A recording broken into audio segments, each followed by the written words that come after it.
Welcome to Sacrilegious Discourse. For this is what the Sovereign Lord says. Why do you need prophets to tell people who you are and what you want? If you can justify everything that the God of the Bible has done, then you can justify any of your behavior. A lot of this mentality is trickling into what is now mainstream right-wing Christianity. I am capable of empathy greater than this God of the Bible. This is a Bible that they tell kids. This is the good Lord. This is the good book. He is fantasizing about murder, mass murder. Head over to sacrilegiousdiscourse.com right now to find out how to leave us a review or support us on Patreon. Husband! Wife! Do you know what we're doing today? Well, last time we read a regular episode, which we're doing this before we've actually finished the Q&A, so I don't know what the Q&A has in it. But the last time we read a regular episode, it was Matthew chapter 22. That is correct. Yeah, and in that chapter, we had an invitation to a wedding, maybe? Yeah, but the wedding was like a banquet, and sure. And then nobody no one came. And then it got weird from there. Didn't it? It did. Yeah. Yeah. Because then the king was like, I'll show you who's not coming. And then he killed people. Right. Yeah. And then he was like, all right, go invite all the street people, I guess. And then the street people showed up. But then he was like, ooh, but not you, though. Because the one guy wasn't dressed. And then he threw that person out to die.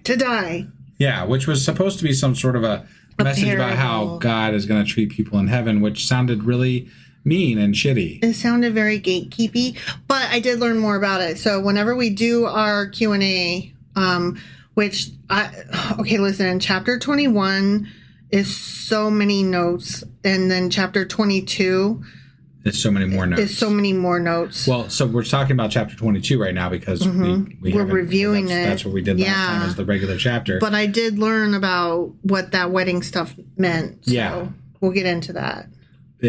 Prior to this episode. Yeah. In the Q&A that we've already done in our regular run. Okay, I see what you're saying, because we're recording these these out of order, so, and I'm no good at that. And just forget everything the wife just said. I am, listen. Because you already know it, because we already did the Q&A. Right. Once you've heard this. I'm so out of order. I can't do it. I can't hold that in my head. Anyway. So there's a saying that I didn't realize was as big of a saying as it is. In chapter 22, it says, "Give to Caesar what is Caesar's." Little Caesars? No. Pizza. There might be a better way of saying it, like the KJV version or something. But anyway, something unto Caesar, whatever. Let God have. Let Caesar have what's Caesar's, and let God have what's God's, or something like that. Right, but when we heard it, we're like, this is supposed to be really phenomenal, whatever, and we're supposed to be impressed by this, but it basically sounded like pay taxes to the Romans and then give God some shit. Yeah. And we're like, okay. Because they were like, are you going to pay taxes or not? And then he was like, yes, but in a different fancy crybaby way. Right, and I had we're doing our live Discord tonight also. So, but Fern just told us it's render unto Caesar that which is Caesar's. Hey, Fern knows everything that we always fuck up, and that is so cool. And you could too by joining us live on our Discord, 10 p.m. Eastern every Tuesday night. And you might know almost as much as Fern does, but it's possible. I doubt it because. Yeah. Fern's kind of fucking brilliant. But you should come show off how smart you are, like husband just said, in our Discord every Tuesday at 10 p.m. Eastern. Yeah, so that is the Matthew chapter 22. Sure as fuck was. Which means that today we're going to be reading... Little Maddie chapter 23. All right, let's do this. Okie dokie.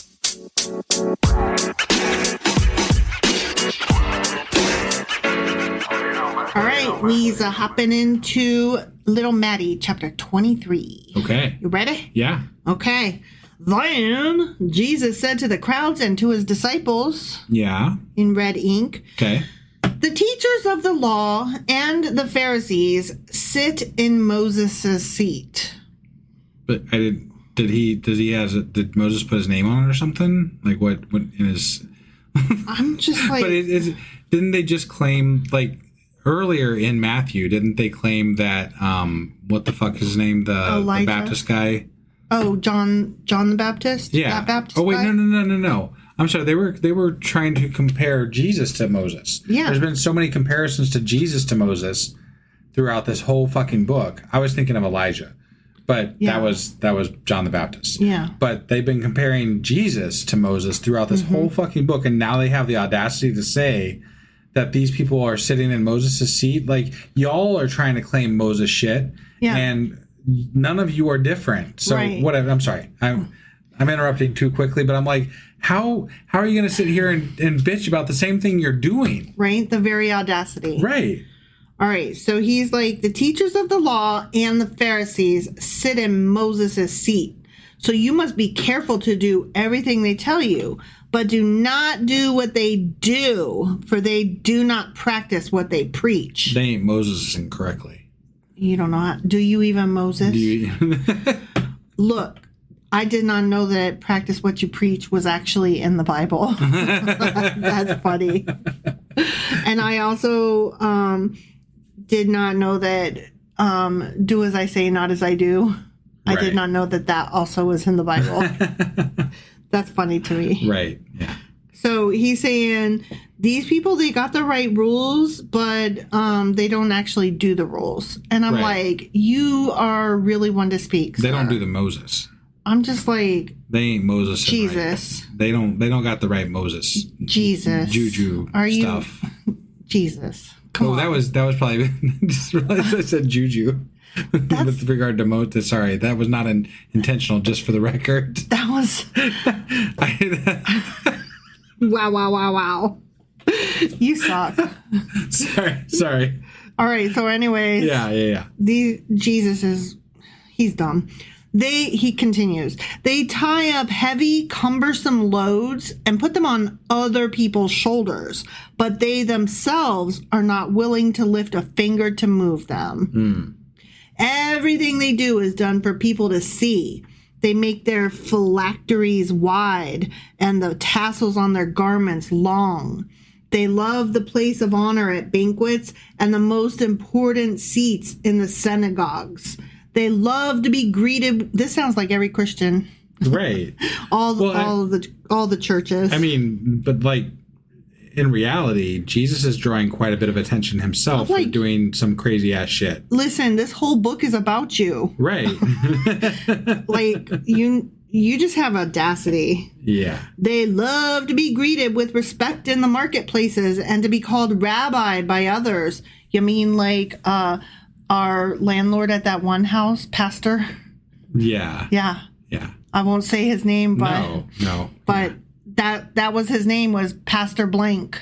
Yeah. And that's how we had to refer to him. And one of our first interactions was being handed a book that he had written and self-published about Jesus, about God, Jesus, whatever. Yeah. That was fun. No, it wasn't. It really wasn't. And then asked later if we had read it. We were like, it's like, no. Yeah. It's on my TBR. Yeah. My DNF TBR. Like never. But you are not to be called rabbi, for you have one teacher, and you are all brothers. And do not call anyone on earth father, for you have one Father, and he is in heaven. Wait. But you're supposed to honor your father and mother. Look, which would indicate to me that you might have a father on earth. Also.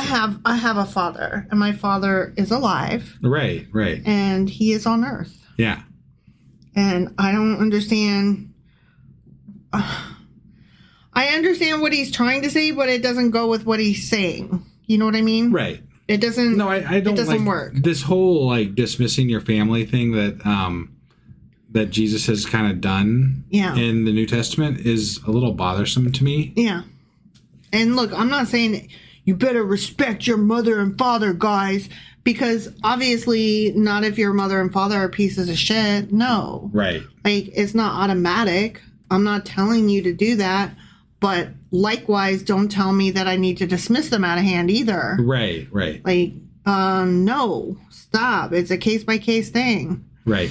So, anyway, he continues, nor are you to be called instructors, for you have one instructor, the Messiah. Oh, damn. He's like, I'm the bitch. Yeah. But so this has gone really off the rails, right? Like, he started off Matthew started off with like him being humble around John the Baptist, and then it's progressively gotten to the point where he's like, I'm the shit, motherfuckers. Yeah. You need to listen to my ass, because look, I am the Son of God, and fuck y'all. I'm the Messiah, assholes. Mic drop, bitch. Listen to my parables. Yeah. Because they are some parabolizing parables. I don't know what I was saying. I was trying to come up with something there. It didn't work. They were parabolic. That was a complete fail. Parasitism. Sure, yeah. The greatest among you will be your servant. For those who exalt themselves will be humbled, and those who humble themselves will be exalted. Okay. The Frenches will be fried, and the fried will be Frenches. And I will drown them all either in ketchup or in vinegar and salt, depending on which country I'm in. Right.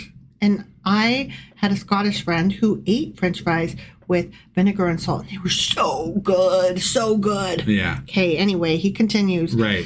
Woe to you, teachers of the law and Pharisees, you fucking hypocrites. You shut the door of the kingdom of heaven in people's faces.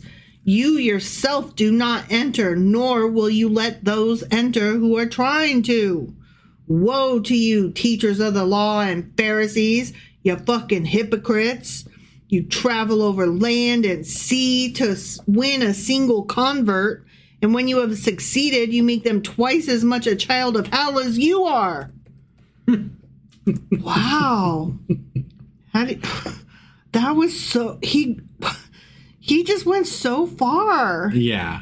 No, this is a lot. You make them twice as much a child of hell? Like, cool. They're going hard into this. And I got to wonder, so like, as we're sitting here listening to how Jesus wants the lesser to... The lesser are going to be raised up, and the exalted are going to be sunk low, right? Like, this is all we keep hearing.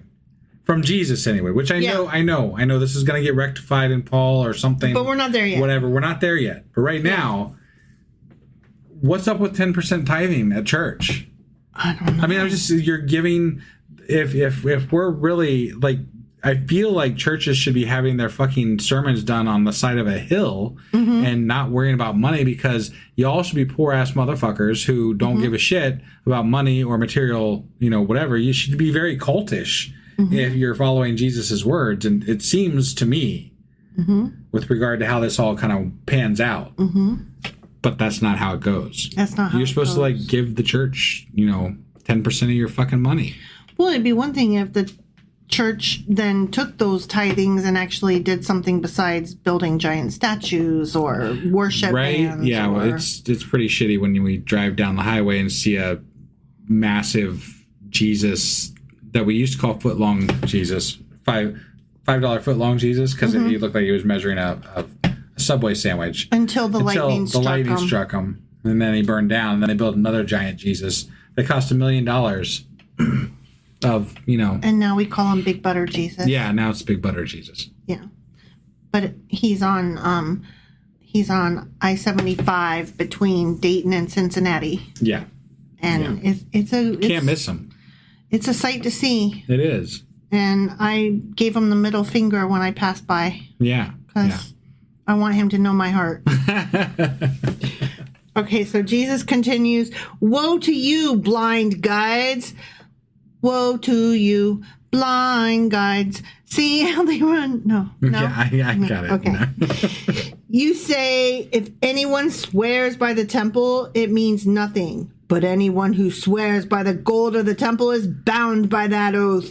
You blind fools!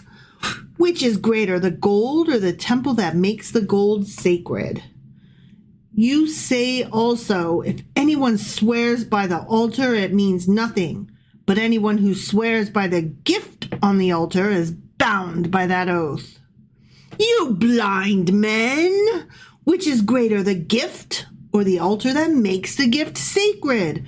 Yeah, this is all going to be Q&A because what the fuck are we even talking about here? I mean, this goes back to the humbleness, I think, because he's saying Jesus is claiming that they're worshiping the money and the gifts, and I think with the idea that the people that are running these synagogues or these places of worship are putting more emphasis on the gifts than they are on the worship itself. Which, again, there's a lot of crosstalk between groups at this point in time. Yeah. And we're only getting one side, but even with that one side, we can tell that the Sadducees and the Pharisees definitely have some opinions back the other way as well. Yeah. So I don't know how much to read into this as far as what's actually happening, because it feels very pointed as a criticism towards somebody that Jesus doesn't particularly like. Yeah, right? I wish that we had some literature from the Pharisees' perspective. I would love to hear them eviscerate this guy and tell us, like, this motherfucker right here, It would be interesting to read about the Jewish take on the whole Jesus incident. Yeah. The incident. We refer to it as the incident. Therefore, he continued, anyone who swears by the altar swears by it and by anything on it. And anyone who swears by the temple swears by it and by the one who dwells in it. And anyone who swears by heaven swears by God's throne and by the one who sits on it. You know what I swear? I swear this is bullshit. I swear all the fucking time. You do. I do. That is a fact. Because I am 50 years old, y'all. I don't give a fuck. This is true. You know what? More than that, I don't give a fuck. That's more fun to say. Right. So anyways. Woe to you, teachers of the law and Pharisees, you fucking hypocrites. You give 1/10 of your spices, mint, dill, and cumin. But that, I can't say that, I can't not laugh, Right. You give 1/10 of your spices, mint, dill, and cumin. But he's sitting here criticizing them for this, and this is literally what Christian churches still do. Right. This is kind of crazy. It is funny. It's amazing to me how little Jesus's read actual fucking words matter to Christians today, apparently. Right. This is so absurd. Right. But, he continued, you have neglected the more important matters of the law, justice, mercy, and faithfulness, and also the Care Bear stare. You should have practiced the latter, the Care Bear stare, the faithfulness, without neglecting the former. You blind guides! You strain out a gnat, but swallow a camel. Oh, it's more of the impossibleness. Wow. Woe to you, teachers of the law and Pharisees, you hypocrites. You clean the outside of the cup and dish, but inside they are full of greed and self-indulgence. Blind Pharisees! First, clean the inside of the cup and dish, and then the outside also will be clean. Oh, good. We get cleaning instructions, too. Wash the dishes. That's awesome. Yeah. You never help me wash the dishes. We have a dishwasher. I know. which you bought for me, and then when it broke, I said, I need a new one, and you immediately replaced it, and I love you for that. Yeah. Thank you. And also, I have a job, and, a money-earning one. There's that, too. I have a doing the dishes at home job. I just didn't want people to think that I don't do the dishes, No, I don't. It's not like that. You don't know where anything goes. I don't want you in there anyways. Right. You would fuck it all up because I'm not like the breadwinner on purpose. It just so happens that I am. Right. No. My favorite thing is when we were both working full time and no, listen. I love this story. You actively made more money than I did, but you also paid for medical insurance and all that good stuff. Whereas I brought home more money. Even though I made less, I brought home more. Right. So, like, it was so even. Like, there was no, like, power void or anything where one of us felt like one was contributing more, you know? And now I just stay home and clean the toilet and vacuum. Yeah. So, and you make all the monies. Yeah. When you have a job. Right. Okay. We've already covered all that. I know. I just had to make fun of you a little bit, but not a lot. I love you. Sorry. Okay. Anyways, Jesus. Woe to you, teachers. Whoa, man. Okay. Woe to you, teachers of the law and Pharisees, you hypocrites. You are like whitewashed tombs, which look beautiful on the outside, but on the inside are full of the bones of the dead and everything unclean. You know, as tombs are. Right. I fucking hate it when tombs have bones inside them. Cool. Fucking bone-filled tombs, man. Yeah. Get you every time. Yeah. In the same way, on the outside, you appear to people as righteous, but on the inside, you are full of hypocrisy and wickedness. You sons of bitches. Again, this is very judgy and, you know, I get it. He's really judging them. He really likes judging these people. He does not like the Pharisees and is not afraid to tell you all about it. Right. According to Matthew. And they are so wrong, apparently. Yeah. To him. Yeah. The Pharisees are very mean and wicked and horrible people. With regard, right, yeah, but with regard to this though, like, why would anybody care? Like, where is the proof? Apparently, is that he dies and comes back to life, right? But then, I know we're going to get into this in even Matthew here, and I'm not trying to spoil anything here because I think everybody knows how this ends. But it just seems very like he's self-prophesizing himself, right? And this whole thing is just after the fact. Yeah, and it's written after the fact. So like this whole thing is such an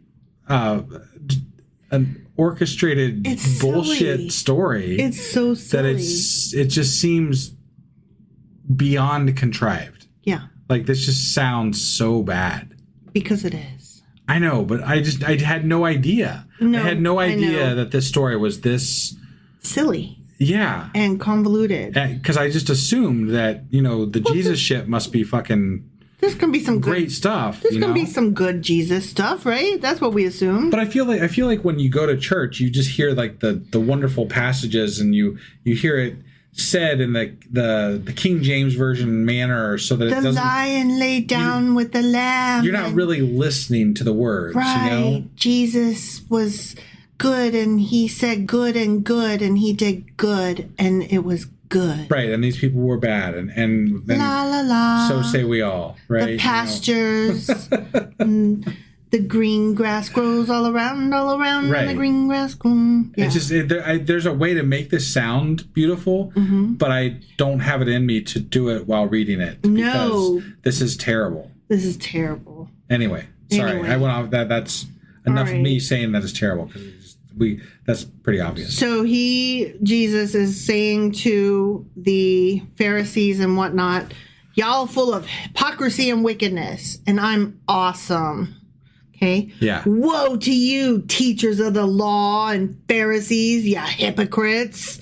You build tombs for the prophets and decorate the graves of the righteous. And you say, if we had lived in the days of our ancestors, we would not have taken part with them in shedding the blood of the prophets. So you testify against yourselves that you are the descendants of those who murdered the prophets. Go ahead then and complete what your ancestors started. You snakes, you brood of vipers, how will you escape being condemned to hell? This is so bad. Like, I didn't know Jesus was so mean. Jesus is very mean. Yeah. I don't really think he's very nice, actually. Yeah. I don't like him very much. Yeah. Therefore, continued the dude, I am sending you prophets and sages and teachers. Some of them you will kill and crucify. Okay? Oh, okay. Others you will flog in your synagogues and pursue from town to town. I really like flog in your synagogue, flog in your synagogue, flog in... Like, it rhymes. It's good. I didn't know what you were doing. He said you're going to flog in your synagogue. Okay. Yeah. Yeah. It rhymes, and it was fun to say. Sure. And pursue from town to town. Okay. And so upon you will come all the righteous blood that has been shed on earth, from the blood of righteous Abel to the blood of Zechariah, son of Berechiah, whom you murdered between the temple and the altar. Truly, I tell you, all this will come on this generation. So now we're back to generational guilt again now, where they're now we're laying generational guilt on these people that Jesus obviously doesn't like, Right. the Pharisees and the Sadducees, and Jesus is like, generational sin is a thing because I want to punish you all on you. For all these I'm a things. Jew too, but it's not on me. Right. It's on you. But you notice, like, in the Old Testament, generational, like, sin became less and less of a thing over time. It did. And now Jesus is bringing it back. He's like, yo, I want to punish these people like bad. These people need to go down. He's like, the Jewish people suck so fucking hard. Yeah, this is and I'm so like, terrible. My guy, you're a Jew. And he's like,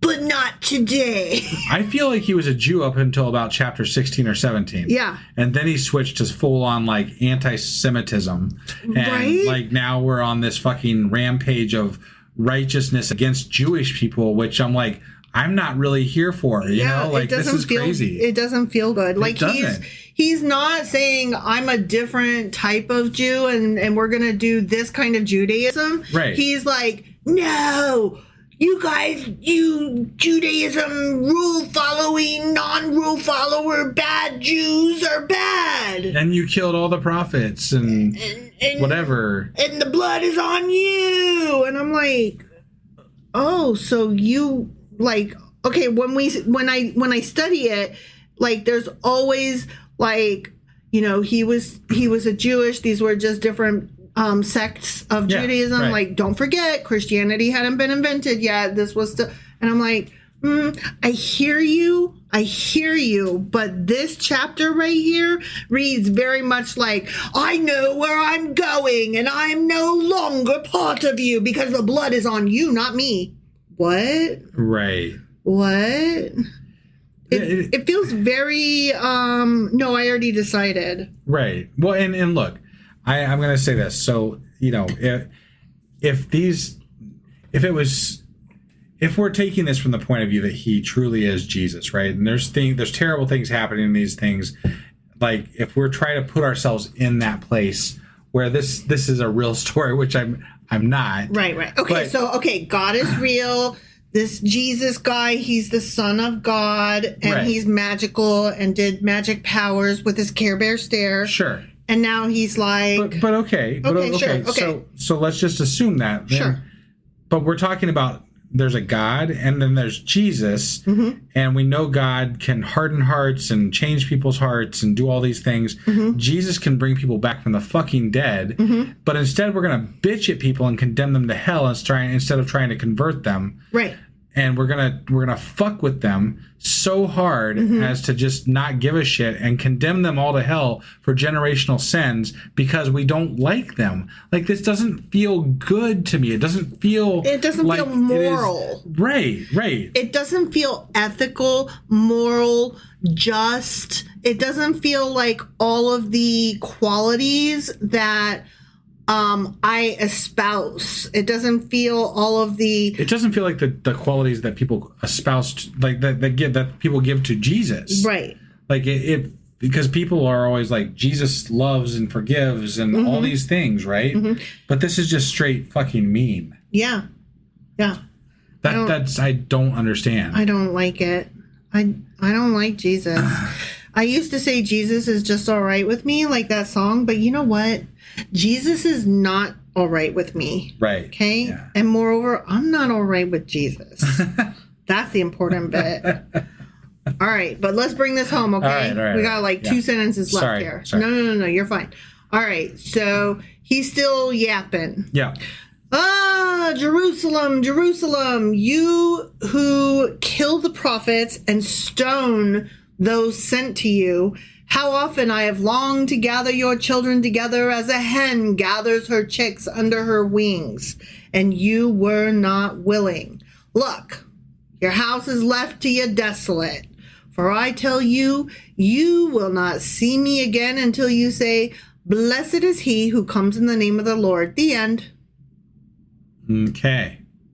I'm sure that has some future relevance, but because we like to prophesize things after the fact that we already know are going to happen. So yeah. Oh, Jerusalem, Jerusalem, oh, Jerusalem. It just that felt a little Old Testament-ish with regard to the fire and brimstone and the and all the blood and the. I guess I was expecting more love and forgiveness in this book. Yeah. And it's just not happening. No, God is a dick. And that includes... And his son apparently is too. Well, I mean, they keep trying to tell me that they're the same guy. Okay, they're the same guy. God's so a dick. Yep. Okay, got it. All right. I'm not feeling it. I did not find Jesus. Have you yet let him into your heart? Do you feel... No, I have not been moved by the spirit of Jesus or I've been moved. Or the words of Jesus. I've been moved all right, but not the way they wanted. And when we get done, I got a bowel move. Yeah, right. All right. Well, that was Matthew chapter 23. Sure. No? Yeah. Sure as fuck was. Sure as fuck was. Sure as fuck was. So that means that next time we will be back with... Little Maddie, chapter 24. Fuck that guy. All right. We'll see you then. Bye.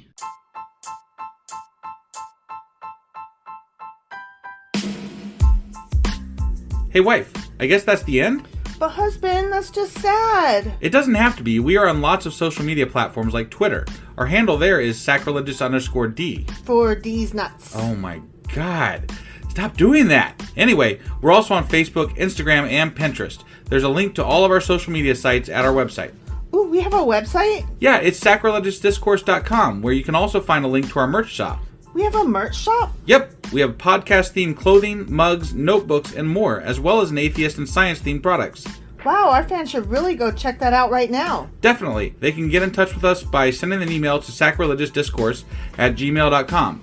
But before they do that, we could really use some help. Oh yeah? With what? Well, it's not free running the podcast, and we need some financial support in order to get better equipment, which will free up time so we can concentrate on our podcast and our fans. Okay, so what should they do?